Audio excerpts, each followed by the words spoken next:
이정현 새누리당 대표가 정기국회 연설에서 국회 개혁을 강조했습니다.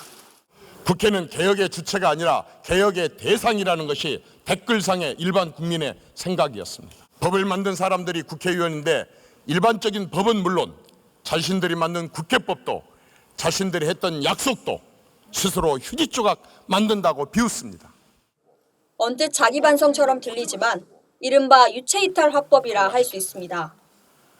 지난주 장관 후보자 인사청문회부터 가습기 살균제 국정조사, 본회의 등 합의됐던 국회의사 일정을 줄줄이 거부했던 새누리당 대표로서 사과 한마디 없었기 때문입니다.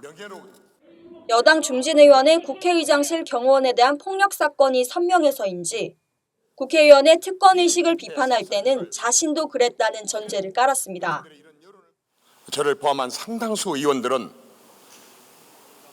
툭하면 공무원들을 하인 다루듯이 삿대질하고 고성질따로 윽박지르고 민원 거절에 대한 무형의 보복을 암시하거나 실제로 보복성 질의를 한 것을 저는 봤습니다.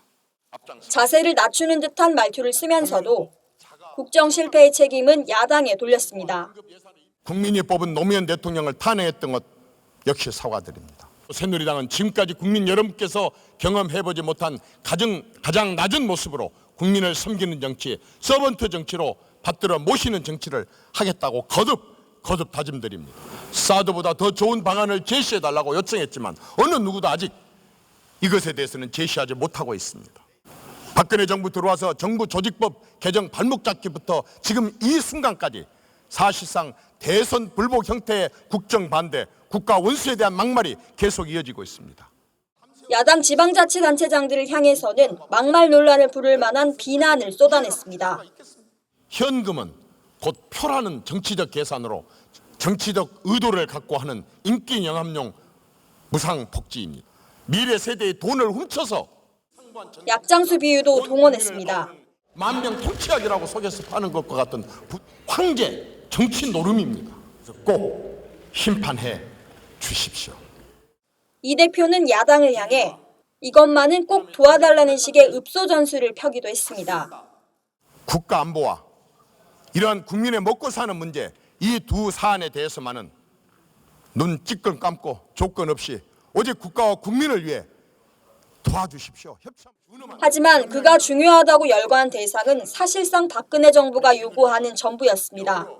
사드 배치와 사이버 테러를 포함 안보 현안과 노동법이 파견 근로자법은 근로기준법은 고용보험법은 산업재해보상법은 이뿐만이 아닙니다.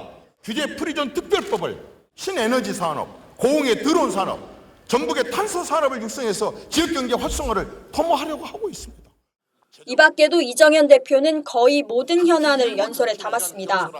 사드에 대해서, 개헌에 대해서, 김정남법에 대해서, 전기요금에 대해서는, 국민 안전에 대해서, 추경에 대해서는 정치권에 대한 반감을 악용해 여야를 싸잡아 개혁 대상으로 치부한 이 대표의 연설이 야당의 공감을 살 리 없었습니다.